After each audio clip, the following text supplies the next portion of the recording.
अस्सलामुअलैकुम। उम्मीद करता हूँ आप सब खैरियत से होंगे। आज का हमारा टॉपिक है आज़ाद वीज़ा। आज़ाद वीज़ा के रिलेटेड इस वीडियो में हम डिस्कस करेंगे कि हाँ, आज़ाद वीज़ा क्या होता है, फ्रीलांस वीज़ा क्या होता है और आपको ये वीज़ा अप्लाई करना चाहिए या नहीं, और 2026 में इसकी लेटेस्ट अपडेट क्या है। तो चलिए वीडियो शुरू करते हैं। So let's get on to the video. So what's आज़ाद वीज़ा? आज़ाद वीज़ा होता क्या है? आज़ाद वीज़ा कोई ऐसा ख़ास वीज़ा नहीं होता जिसमें आपको फुली छूट होती है कि आप कोई भी काम करें। ये एक नॉर्मल वीज़ा होता है, जैसे कि कोई नॉर्मल एम्प्लॉय अप्लाई करता है। जैसे मैं अब एक कंपनी में काम करता हूँ तो सेम वीज़ा आज़ाद वीज़ा ही होता है, और ये भी वही सेम वीज़ा है। लेकिन आज़ाद वीज़ा में डिफरेंस ये है कि ये छोटी कंपनीज लोगों ने बनाई। जैसे मैं अपनी एक कंपनी बना लेता हूँ, ओके। कंपनीज तकरीबन लाइसेंस के साथ सबका 30,000 दरहम में बन जाती हैं, और उसके अंदर मैं तकरीबन 10-11 वीज़े निकाल लेता हूँ। तो 10-11 वीज़े में 10-10 हज़ार के भेजूँ तो मुझे कितना प्रॉफिट हुआ उसमें से? 30,000 निकाल के तो 70,000 मुझे दरहम्स का प्रॉफिट है। तो लोग ऐसे ही करते हैं, छोटी छोटी कंपनीज बना लेते हैं, उसमें से फिर वीज़े निकाल के लोगों को सेल करते हैं और उनको एनओसी दी के छोड़ देते हैं। तो ये आज़ाद वीज़े से, ये आज़ाद वीज़ा है। इसको इलीगली कंसिडर किया जाता है। इसका कोई अगर गारंटी नहीं है कि आपका एम्प्लॉय, आपका कोई रिस्पॉन्सिबल नहीं है। आप अपने लिए ये वीज़ा आपका है, ये इसमें कोई रिन्यूअल के भी फिर ख़तरा होता है कि रिन्यूअल के टाइम शायद आपका एम्प्लॉय ने, जिसने आपके लाइसेंस पे ये अपने लाइसेंस पे वीज़ा, एम्प्लॉयर जिसने आपके अपने लाइसेंस पे ये वीज़ा निकाला है, शायद उसने वो लाइसेंस के टैक्सेस जमा नहीं किया हो, उसने कोई प्रॉपर ऑफिस ना हो, तो शायद फिर यूएई गवर्नमेंट आपके वीज़ाज़ रिन्यू ना कराएं। ओके, तो ये हो गए आज़ाद वीज़ास। इसको ये कैसे लगते हैं वो भी मैंने आपको समझा दिया है। अदर देन दैट, अगर इस तरह का कोई आज़ाद वीज़ा आपको कोई सेल करना चाहे, या आप ये सोच रहे हैं कि हम आज़ाद वीज़ा लेकर यूएई आएँ, तो I will not recommend that. Azad visa पे बिल्कुल ना आएँ। आप अगर आपको कोई भी बिज़नेस करना है या कोई लाइसेंस ओपन करना है, या यहाँ पे जो यूएई में जॉब ढूंढने के लिए आ रहे हैं, तो इसके लिए स्पेशल वीज़ाज़ हैं, कैटेगरी वीज़ा हैं, जॉब सीकर वीज़ा है, विजिट वीज़ाज़ हैं, वर्क वीज़ाज़ है। तो आप डायरेक्ट वर्क वीज़ाज़ अप्लाई करें अपने कंट्री से, कंपनीज के थ्रू ऑफर लेटर जब आपको मिले तो उसके चांसेस हैं। बट फर्स्ट ऑफ ऑल अभी वीज़ा की सिचुएशन कोई अच्छी नहीं चल रही है, तो that's why I will recommend not apply now.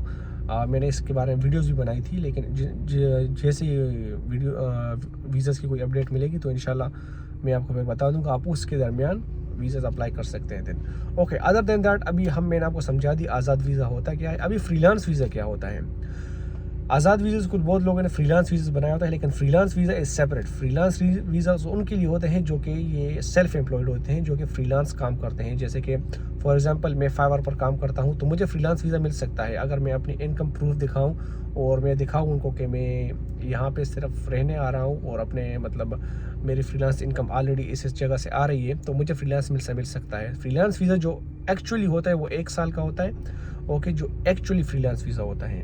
Azad visa तो सेम वही कंपनी वाला वीज़ा है ना, लेकिन फ्रीलांस वीज़ा में आपको 1 साल मिलता है, कहीं कहीं 2 साल भी मिलता है, लेकिन जहाँ तक मैंने सुना है वो 1 साल का ही होता है। तो ये हो गया आज़ाद वीज़ा और ये हो गया फ्रीलांस वीज़ा। अभी इसके रिजेक्शंस और अप्रूवल रेट्स की बात करते हैं, तो अभी तो यूएई गवर्नमेंट ने बहुत स्ट्रिक्ट रूल्स बनाए हैं को आज़ाद वीज़ोज़ वालों का तो बिल्कुल 0% चांस है। अगर किसी ने लगवाना भी है तो ये उनके लिए मैं बता दूं कि 0% शायद ही लगे, क्योंकि फर्स्ट ऑफ ऑल अभी यूएई गवर्नमेंट बोलती है कि ऑलमोस्ट 40+ एम्प्लॉयज़ होने चाहिए कंपनी में, तभी वीज़ा अप्रूव होगा। Okay, other than that, company proper register हो, उसका प्रॉपर ऑफिस हो, उसमें प्रॉपर उसका टैक्स रजिस्टर हो, तभी उसके कोटे अप्रूव होते हैं और तभी आपको वीज़े अप्रूव होते हैं। अदर दैट, अगर छोटी छोटी कंपनियां हो जिसके मतलब 2-3 एम्प्लॉय हो, 10 एम्प्लॉय हो, और उसकी कोई ख़ास टैक्स हिस्ट्री नहीं हो, कोई ऑफिस नहीं हो, जस्ट टेम्प्रेरी कंपनी बनाई हो एक कमरे में, तो यूएई गवर्नमेंट इसको नोटिस कर लेती है और फिर आपके वीज़े अप्रूव नहीं होते, या रिजेक्ट हो जाते हैं, या अप्रूवल में पड़े रहते हैं। So that's it. तो ये केसेस हैं। और अदर देन फ्रीलांस वीज़ाज़ के जो केसेस हैं, तो आप डायरेक्ट एम्बेसी से अप्लाई कर सकते हैं उसको।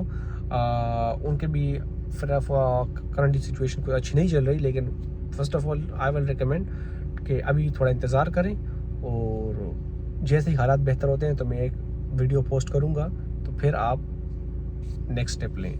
तो ये थी हमारी आज की वीडियो। अगर आप चाहते हैं कि मैं ऐसी वीडियोस और बनाऊं वीज़ा कैटेगरीज़ के हवाले से, यूएई जॉब मार्केट के हवाले से, यूएई में जॉब कैसे फाइंड करते हैं और कौन कौन से वीज़ा टाइप्स होती हैं, या आपके अगर कोई वीज़ा के रिलेटेड क्वेश्चन है, कोई इशू है, तो आप मेरे से पूछ सकते हैं। जिसको नहीं पता, तो मैं एमिरेट्स में जिस कंपनी में काम करता हूँ वहाँ पे मैं एचआर असिस्टेंट का काम करता हूँ और मुझे वीज़ोज़ का कम्प्लीटली नॉलेज है। Okay, and other than that अगर आपको कोई क्वेश्चन है तो आप नीचे कमेंट कर सकते हैं, और अगर आपको मेरी वीडियोस पसंद आई है तो प्लीज़ लाइक माय वीडियो। तो इंशाल्लाह मिलते हैं आपसे एक नई वीडियो में, तब तक के लिए मुझे इजाज़त दें। अल्लाह हाफ़िज़।